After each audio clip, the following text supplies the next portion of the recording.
Malam itu, sekelompok mahasiswa dari sebuah universitas di Jawa Tengah berkumpul di sebuah basecamp kecil di kaki Gunung Prau. Mereka terdiri dari Dani, seorang mahasiswa senior yang berkarisma dan sering dianggap sebagai pemimpin kelompok. Ririn, mahasiswi ceria yang selalu membawa semangat positif. Anton, mahasiswa pendiam namun penuh perhatian. Siska, yang dikenal paling berani di antara mereka. Dan Budi, yang sering membuat suasana cair dengan candaan khasnya. Dengan bekal seadanya, mereka memulai perjalanan setelah matahari mulai meredup, berharap bisa tiba di area perkemahan sebelum malam benar-benar menyelimuti gunung. Semangat mereka terasa membara meski hari sudah beranjak gelap. Di awal perjalanan, suasana terasa menyenangkan. Jalur pendakian yang mereka lalui masih cukup jelas dengan papan-papan penunjuk arah yang membantu mereka. Tawar yang mereka berpadu dengan suara alam, desiran angin di antara pepohonan dan suara binatang malam yang mulai terdengar. Dani yang memimpin perjalanan sering berhenti sejenak untuk memastikan semua anggota kelompoknya tetap bersama. Jangan sampai ada yang terpisah. Ya, kalau capek, bilang saja, katanya sambil memegang senter yang menerangi jalan. Namun, sebelum memulai pendakian, seorang bapak tua di basecamp sempat memberi peringatan. Anak muda, hati-hati kalau mendaki malam-malam. Gunung ini punya aturan tak tertulis. Hormati tempat ini, ucapnya dengan nada serius. Meski mereka mengangguk sopan, dalam hati mereka menganggap itu hanyalah cerita lama yang biasa didengar. Menjelang senja, kabut mulai turun perlahan, menyelimuti jalur pendakian dengan aura yang sedikit mencekam. Dani, yang sebelumnya optimis, mulai merasa ada yang tidak biasa. Kabutnya tebal sekali malam ini, gumamnya. Ririn mencoba memecah keheningan dengan candaan, tetapi suaranya terdengar sedikit gemetar. Mungkin kabut ini ingin menemani kita biar nggak sepi, ujarnya sambil tertawa kecil. Namun, di balik candaan itu, ada perasaan was-was yang mulai merambat ke seluruh kelompok. Jalur yang awalnya jelas kini mulai samar tertutup kabut. Aku rasa kita nggak lewat sini waktu tadi, kata Anton sambil menatap sekeliling. Hawa dingin mulai menusuk dan suasana menjadi lebih sunyi. Bahkan suara binatang malam yang biasanya ramai mulai menghilang, menyisakan hanya suara langkah kaki mereka di atas tanah lembab. Ketika mereka menyadari bahwa mereka mungkin tersesat, suasana hati kelompok berubah drastis. Dani mencoba menenangkan mereka dengan suaranya yang tegas. Kita nggak boleh panik. Selama kita tetap bersama, kita pasti bisa menemukan jalan keluar, ujarnya. Namun, dalam hati, dia sendiri mulai merasa ragu. Kompas yang dia bawa tampaknya tidak bekerja dengan baik. Jarum kompas terus berputar seolah kehilangan arah. Kenapa begini? Bisiknya pada dirinya sendiri. Ririn, yang mulai merasa tidak nyaman, tiba-tiba berhenti melangkah. Kalian dengar nggak? Tanyanya pelan. Semua anggota kelompok terdiam, mencoba mendengarkan. Suara langkah kaki terdengar dari arah belakang mereka. Namun, saat mereka menoleh, tidak ada apa-apa di sana.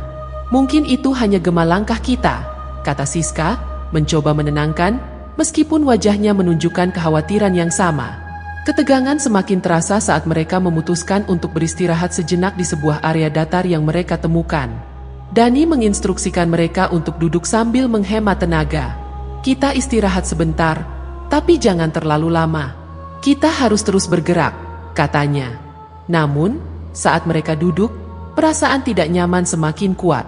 Siska, yang biasanya pemberani, merasa ada yang mengawasi mereka dari balik pepohonan. Aku nggak suka tempat ini, katanya dengan suara lirih. Budi mencoba mencairkan suasana dengan candaan, tetapi tidak ada yang tertawa. Semua mata terus memperhatikan sekeliling dengan waspada. Suara angin yang berhembus terdengar seperti bisikan dan kabut semakin menebal. Ketika mereka mulai bersiap untuk melanjutkan perjalanan, Ririn tiba-tiba menunjuk ke arah gelap. Kalian lihat itu? Katanya dengan suara bergetar. Di kejauhan, ada cahaya kecil yang tampak berkerlap-kerlip. Mungkin itu perkampungan, ujar Budi dengan nada penuh harapan. Namun, hati kecil mereka semua tahu, sesuatu tentang cahaya itu terasa tidak benar. Mereka mulai melangkah menuju cahaya yang terlihat dari kejauhan, meskipun rasa ragu masih menghantui mereka. Kita harus pastikan dulu, jangan sampai ini hanya fata morgana, ujar Dani sambil mengatur langkah.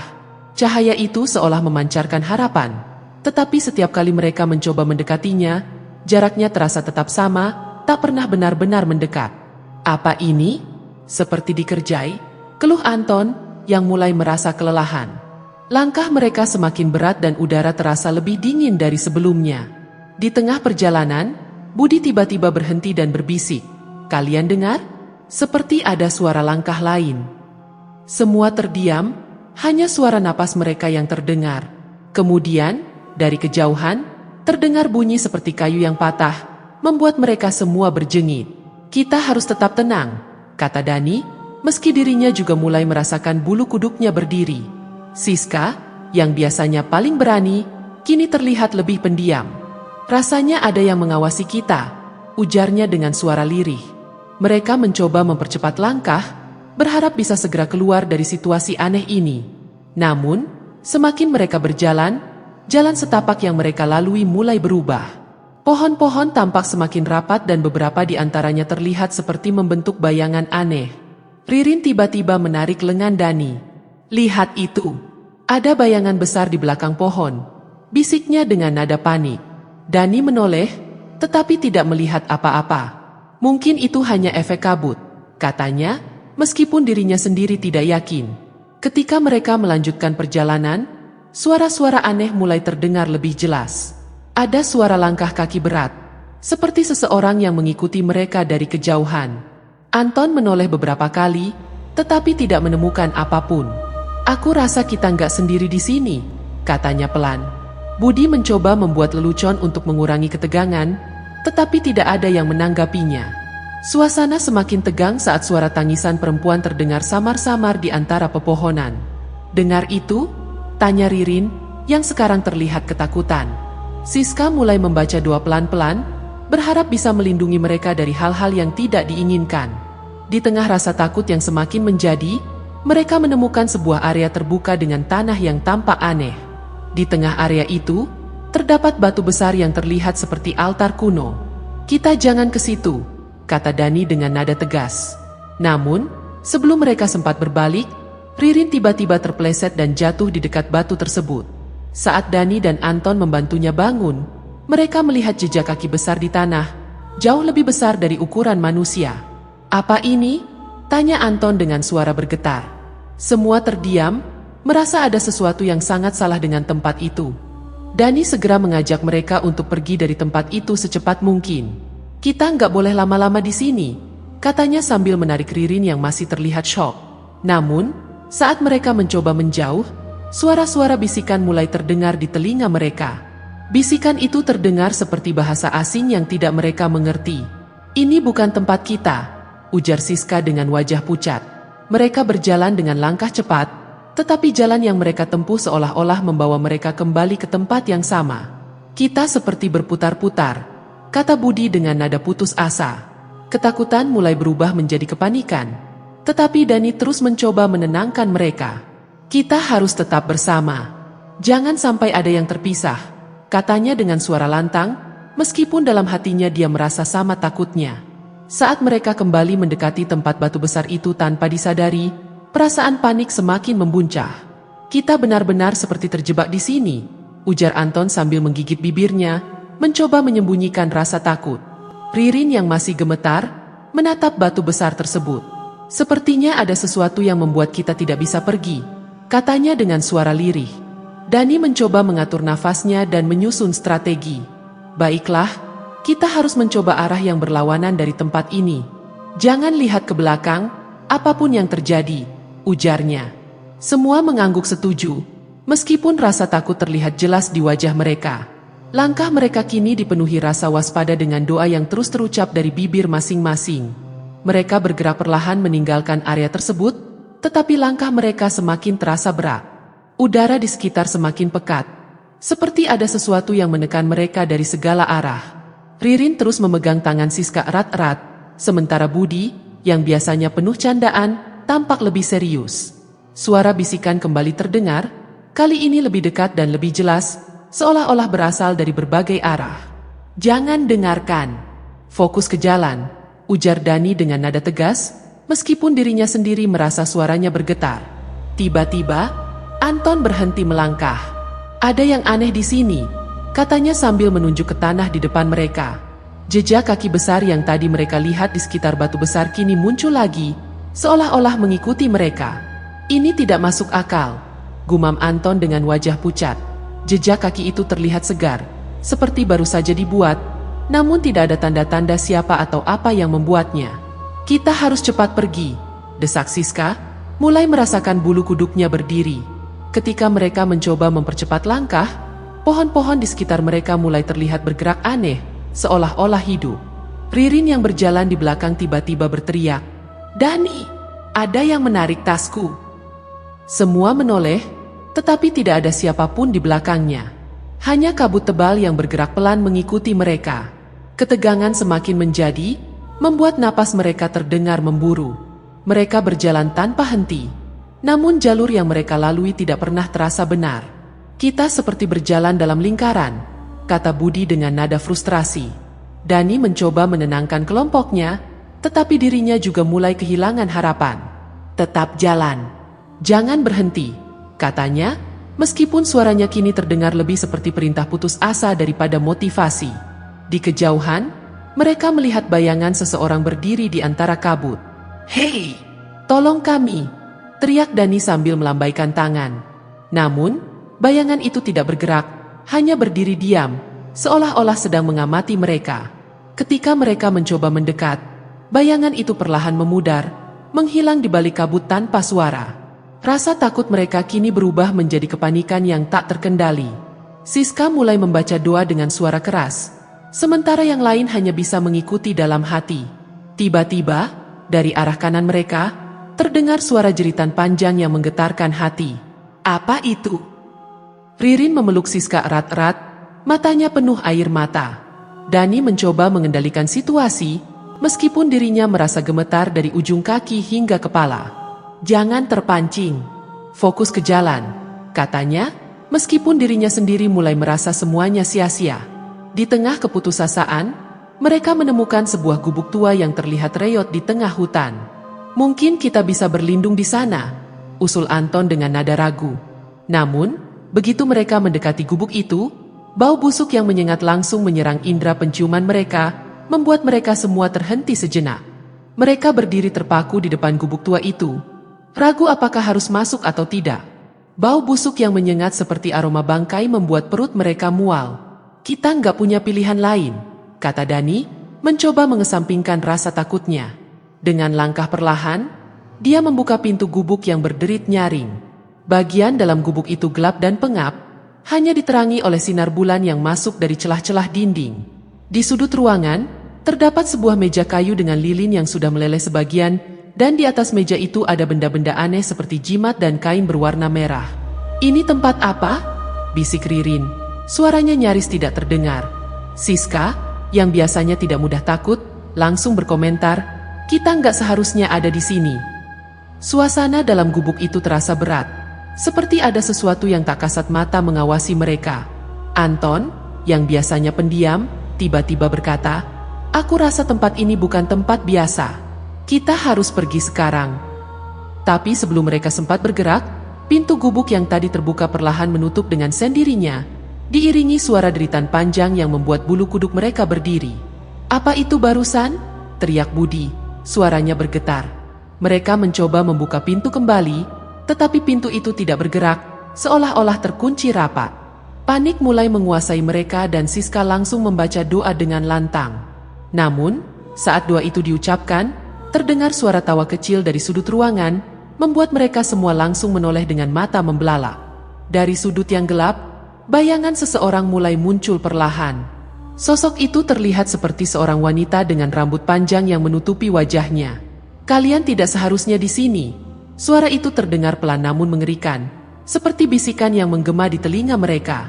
Ririn langsung berteriak histeris dan Anton berusaha menarik pintu dengan sekuat tenaga, namun sia-sia. Siska, meskipun ketakutan, terus membaca doa dengan suara gemetar. Sosok itu perlahan mendekat, tubuhnya tidak sepenuhnya menyentuh tanah, melayang dengan gerakan yang lambat namun pasti. "Kalian melanggar aturan," bisiknya lagi, kali ini dengan nada yang lebih menyeramkan. Dani, yang biasanya tegas, kini terlihat bingung dan tidak tahu harus melakukan apa. Saat sosok itu semakin mendekat, tiba-tiba lilin di atas meja menyala dengan sendirinya, menerangi ruangan dengan cahaya redup. Dani mencoba menguasai dirinya dan berteriak, "Kami tidak bermaksud apa-apa. Kami hanya tersesat." Namun, sosok itu tidak merespons, hanya menatap mereka dengan mata yang kini tampak hitam pekat tanpa bola mata. Ketegangan di ruangan itu mencapai puncaknya ketika sosok itu menunjuk ke arah batu besar yang mereka lihat sebelumnya. "Pergi ke sana," katanya dengan nada dingin. Setelah itu, sosok tersebut lenyap begitu saja, seperti tertelan kegelapan. Pintu gubuk tiba-tiba terbuka dengan sendirinya dan tanpa berpikir panjang, mereka semua berlari keluar sekuat tenaga. Mereka berlari tanpa arah yang jelas, hanya ingin menjauh sejauh mungkin dari gubuk itu. Kabut tebal kembali menyelimuti mereka, membuat jarak pandang menjadi sangat terbatas. Nafas mereka terengah-engah, tubuh mereka lelah, tetapi rasa takut membuat mereka terus berlari. "Apa maksudnya kita harus kembali ke batu besar itu?" tanya Anton dengan nada panik. "Aku nggak tahu, tapi aku nggak mau ke sana lagi," jawab Ririn sambil menangis. Namun, entah bagaimana, tanpa mereka sadari, langkah mereka justru membawa mereka kembali ke area batu besar itu. "Tidak mungkin!" teriak Budi, matanya membelalak melihat batu besar yang kini tampak bercahaya samar. Di sekitar batu itu, terlihat bayangan-bayangan yang bergerak, seolah-olah sedang menunggu mereka. Mereka berdiri di hadapan batu besar itu dengan tubuh gemetar.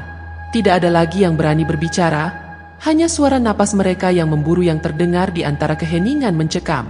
Bayangan-bayangan di sekitar batu besar itu tampak semakin jelas, membentuk sosok-sosok aneh yang tinggi, kurus dan melayang tanpa kaki. Ririn memegang erat tangan Siska, matanya berkaca-kaca menahan tangis. Dani mencoba menguatkan diri dan berkata, "Kita tidak punya pilihan. Mungkin satu-satunya cara keluar dari sini adalah mengikuti apa yang mereka inginkan." Suaranya terdengar lemah, seolah-olah dirinya sendiri tidak yakin dengan ucapannya. Sosok-sosok itu bergerak mendekati mereka perlahan, membuat mereka semua mundur selangkah demi selangkah.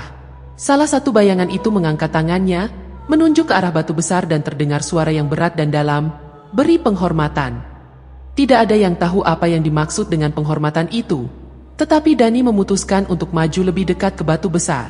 "Kita tidak bermaksud mengganggu," katanya dengan suara gemetar. Dia mengangkat tangannya dan mencoba mengucapkan permintaan maaf.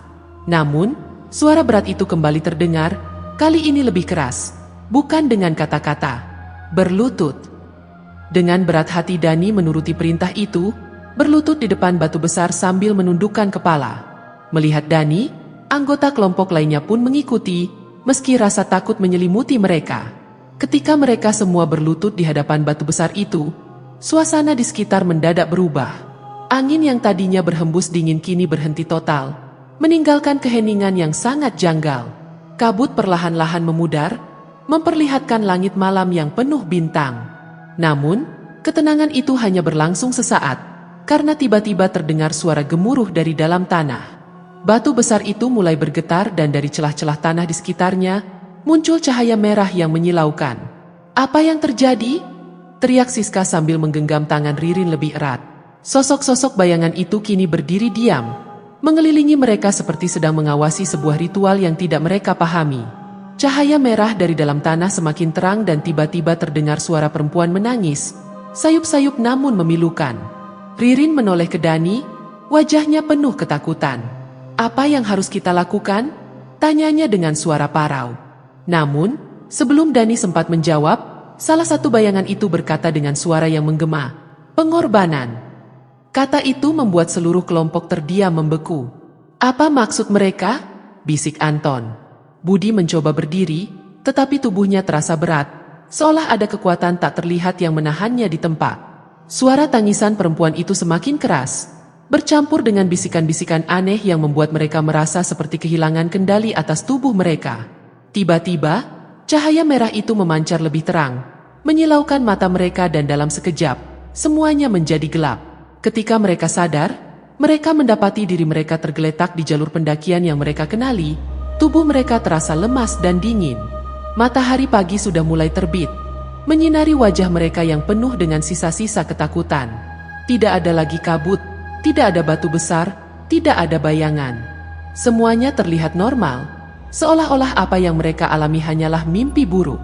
Namun, ketika mereka bangkit dan bersiap untuk turun gunung, Dani menemukan sesuatu di sakunya. Sehelai kain merah yang mirip dengan kain di gubuk tua itu. Dia hanya bisa menatap kain itu dengan wajah pucat, tidak mengatakan sepatah kata pun. Mereka semua tahu, meskipun mereka telah kembali, sesuatu dari tempat itu akan selalu mengikuti mereka.